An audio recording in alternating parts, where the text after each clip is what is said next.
법원 이재명 징역형 출입 기자단에 힌트 줬다. 자, 어떤 내용인지 설명을 잠시 후에 드리도록 하고, 어제 이재명이 이 재판에 하나 나가셔야 되죠. 바로 어제 대장동 민간업자들 입속을 챙긴 김만배, 남욱 이 민간업자들 재판이 있었습니다. 그 재판에 정인으로 이재명이 채택이 됐는데 지난번에 21일 날 가지 않았죠. 가지 않아서 바로 뭐 몇 번 만에 그 재판이 끝나버렸고, 그 다음에 오늘로 다시 날짜가 잡혔습니다. 오늘 날짜가 잡혔는데, 어제입니다.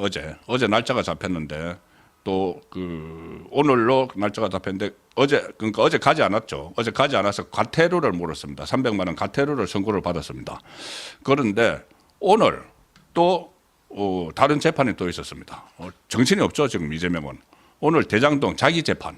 어제 과태료 물은 거는 정인으로 채택된 민간업자들 재판에 가지 않았다고 해서 300만 원 과태료를 무는 그런 코미디 같은 일이, 뭐 제1야당의 대표고 뭐 자기 대선 주자라는 사람이 이 법원에 가지 않아서, 정인으로 가지 않아서 과태료를 무는 그런 상황이 발생을 했고, 오늘은 본인의 대장동 재판, 어제 안 간 것은 민간업자들의 정인이고 오늘은 피고인으로서 대장동 재판에 또 갔습니다. 정말 정신이 없죠. 재판 받느라고. 서울중앙지법 형사합의 33부, 오늘 그 공직선거법이 아니고 이 재판은 대장동 재판이죠. 대장동 재판을 갔는데 기자들이 쫙 기다리다가 물었습니다. 지금 내일 공직선거법 2심 선고 결과 어떻게 예상하느냐, 이런 질문도 했고, 뭐 물론 대답 안 하죠. 본인이 불리하면 대답 안 합니다. 그리고 기자들이 이 윤석열 대통령 탄핵 심판 선고보다 선거법 위반 2심 선고 결과가 먼저 나오게 됐다. 적절하냐? 적절하다고 생각하느냐? 이런 물음에도 뭔가 대답할 것 법다 한데 그냥 입 꾹 다물었습니다. 지금 완전히 거의 초조하고 불안하고 멘붕이 온 상태일 겁니다. 이 순서가 바뀌어 버려가지고 이제 그 윤석열 대통령의 선고가 먼저 나오고, 그 다음에 그 인용이 되고, 그리고 자기가 자기 선고가 있으면은 바로 조기 대선 전국에 들어가니까는 본인이 이재명이 예비 후보로 등록을 하고 하면은 과연 자기를 선고할 수 있겠느냐, 이런 생각을 갖고 있었죠. 그런데 이게 순서가 거꾸로 뒤바뀌어 버려서 상당히 당황을 하고 있습니다. 다음 기회에도 정인으로 출석하지 않을 생각이냐, 여기도 답하지 않고, 다음 기회에 안 오면 구인장을 발부해야 되죠. 이 정도 되면 구인장 발부해서 강제로 데려가야 됩니다. 과태료로 무는 정도가 아니고. 자, 오늘까지는 그렇고, 내일 드디어 오후 2시입니다. 오후 2시. 서울고법 형사 6-2부 대등재판부 최은정, 이해설, 정재호 부장판사가 선고를 합니다. 항소심 선고가 있습니다.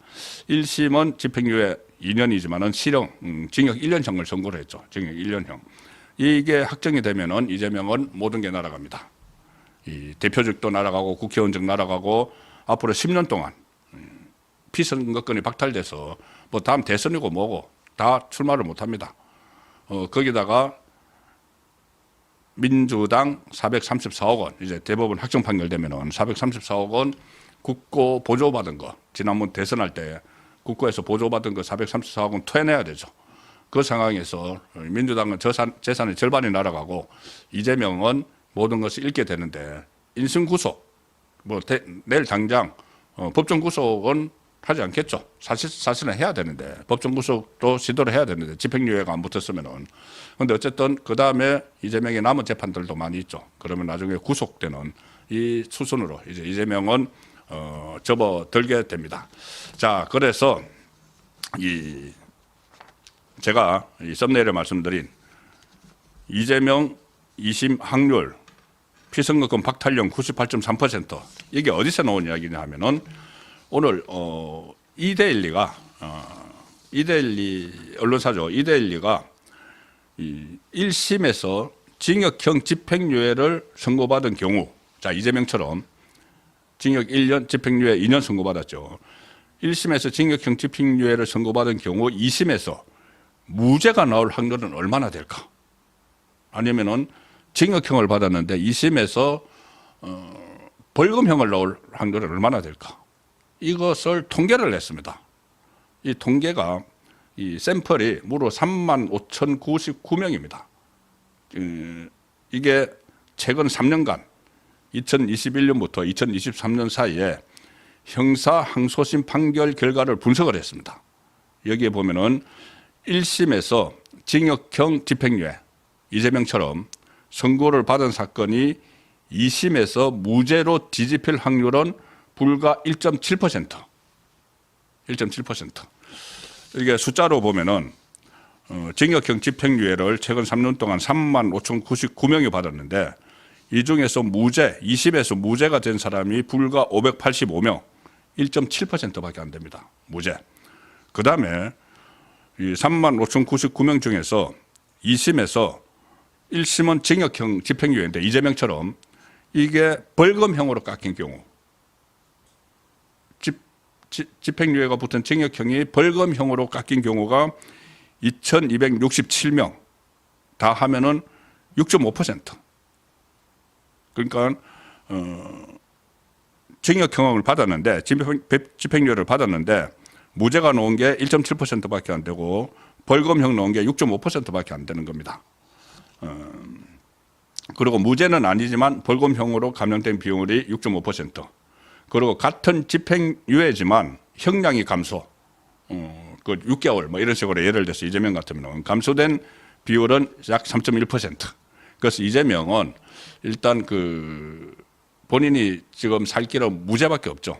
무죄. 왜 그러냐면은 이 무죄가 나올 확률이 말씀드린 대로 1.7%면은 이 지금처럼 피선거권 박탈형이 나올 확률은 98.3%가 되는 셈이죠. 나머지 벌금형 6.5% 이거는 일반적인 경우에 뭐 예를 들어서 뭐 징역 1년 받았다가 집행유예 붙은 징역 1년 정도 이재명처럼 받았다가 벌금형 무슨 뭐 한 1,000만 원, 700만 원 이렇게 가는 경우는 있어도 징역 1년을 받았는데 100만 원 이하. 이재명의 기준은 벌금 100만 원 이하죠. 예를 들어서 뭐 80만 원 이렇게 나올 수가 없죠. 만약에 그렇게 봐준다고 해서 100만 원 이하, 80만 원 벌금형 이렇게 놓으면은 국민을 우롱하는 거죠. 그건 난리가 날 겁니다. 자, 그래서 그 벌금형이 100만 원 이하로 나올 수가 없다고 보면은 결국 무죄를 받아야지 이재명은 여기서 벗어나는데 그 확률은 1.7%밖에 안 된다. 지금까지 나왔던 것들을 보면은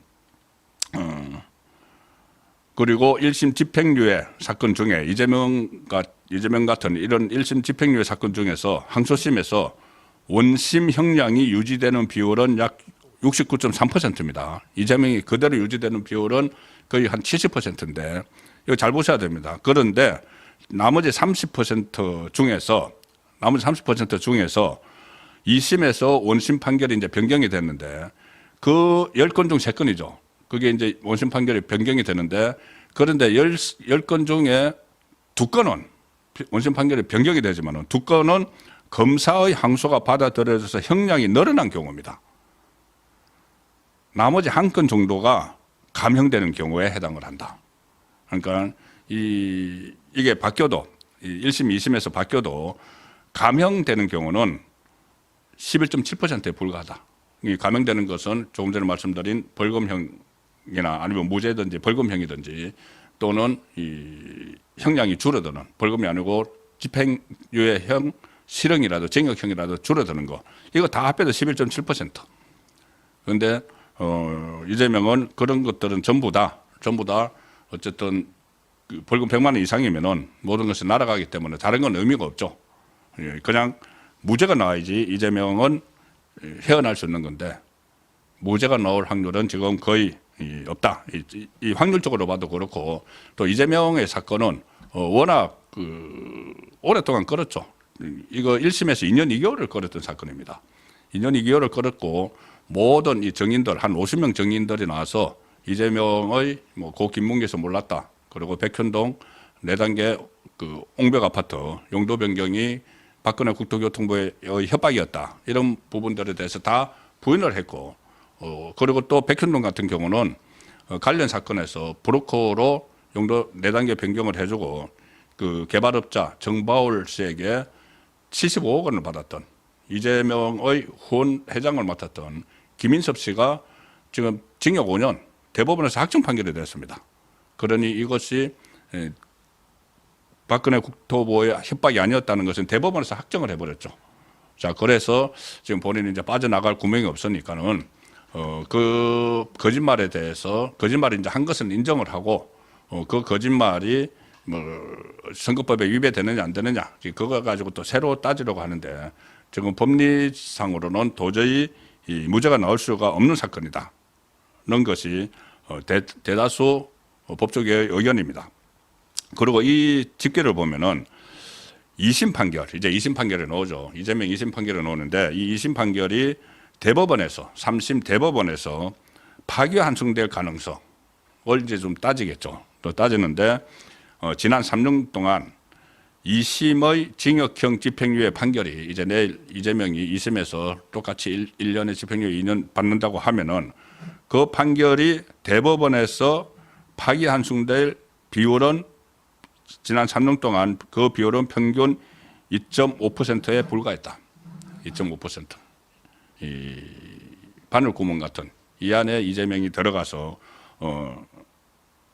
본인의 지금 내일 선거에서 살아날 수 있겠느냐 정치적으로 자 그런 부분을 통계적으로 보면 상당히 가능성이 희박하다, 극히 희박하다 이렇게 볼 수가 있죠.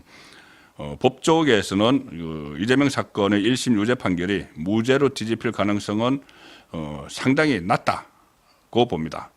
이 통계를 대입해서 단순 계산을 해봐도 이재명이 2심에서 감형받을 확률은 약 11.2%인데 그런데 그 2심에서 감형받더라도 11.2%의 확률로 감형받더라도 무죄 또는 100만 원 미만의 벌금형이 아니라면은 다른 것은 다 피선거권 박탈당하고 무슨 뭐 대표직 날아가고 국회의원직 날아가고 다 마찬가지입니다. 결과적으로 말씀드리면은 무죄를 받는 수밖에 없는데 지금 지난 3년 동안 징역형 집행유예를 받은 사람이 2심에서 무죄를 선고받은 경우는 3만 5,099명 중에서 불과 585명, 1.7%밖에 안 된다.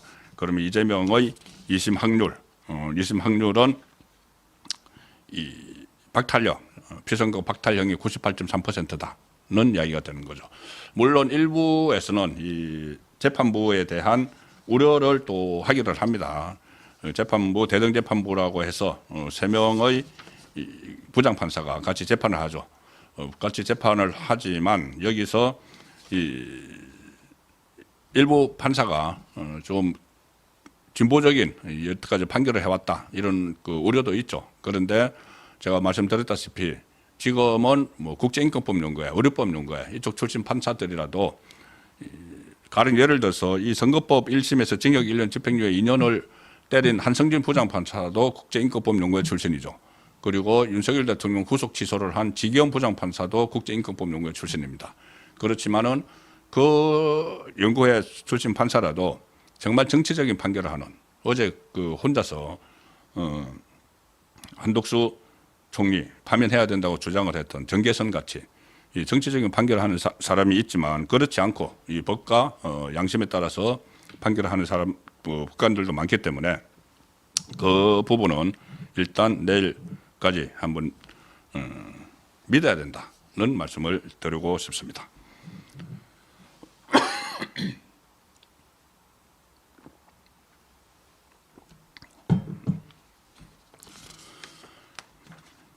그리고 제가 출입 기자단에 힌트 줬다 이렇게 이제 표현을 해드렸는데 이게 뭐냐면은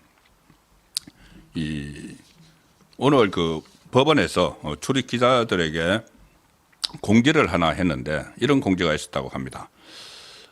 내일 그 선고가 나오면은 이재명 선거법 항소심 판결 선고가 나오면은 별도로 설명 자료를 배포하지 않기로 했다. 그러니까 이 선고 내용에 대해서 어떤 별도의 설명 자료는 출입 기자들에게 그 배포를 하지 않고 대신 이제 공보관이 좀 뭐 판결문 요약 같은 거 이런 것을 제공을 하기로 했다는 이야기가 지금 들리고 있습니다. 이게 보통 때 통상적으로 이 아주 중요한 사건, 국민의 관심을 받고 있는 이 사건의 결론이 이 하급심, 그러니까 1심하고 2심에서 바뀌는 경우에는 그 관례적으로 그동안 쭉 했던 것이 설명 자료를 내서 이 언론의 보도에 참고를 하도록 그렇게 했는데, 그런데 내일은 별도의 설명 자료를 내지 않는다. 이것은 이 전례에 비추어 보면은 1심 결론을 그대로 유지할 가능성이 높다는 그 해석이 지금 나오는 것이죠. 그러니까 1심 선고문의 내용이 크게 바뀌지 않는다는 것을 읽을 수가 있다는 분석이 있습니다. 가령 그 지기현 부장판사가 저번에 윤석열 대통령에 대한 이 구속 취소 이거를 선고를 했을 때도 설명문을 별도로 내 가지고 참고를 하도록 했죠. 그런데 내일은 별도의 설명문이 나오지 않는다. 이것은 1심을 그대로 유지하는 하나의 징조다. 자, 이런 분석이 나오고 있어서 소개를 드렸습니다.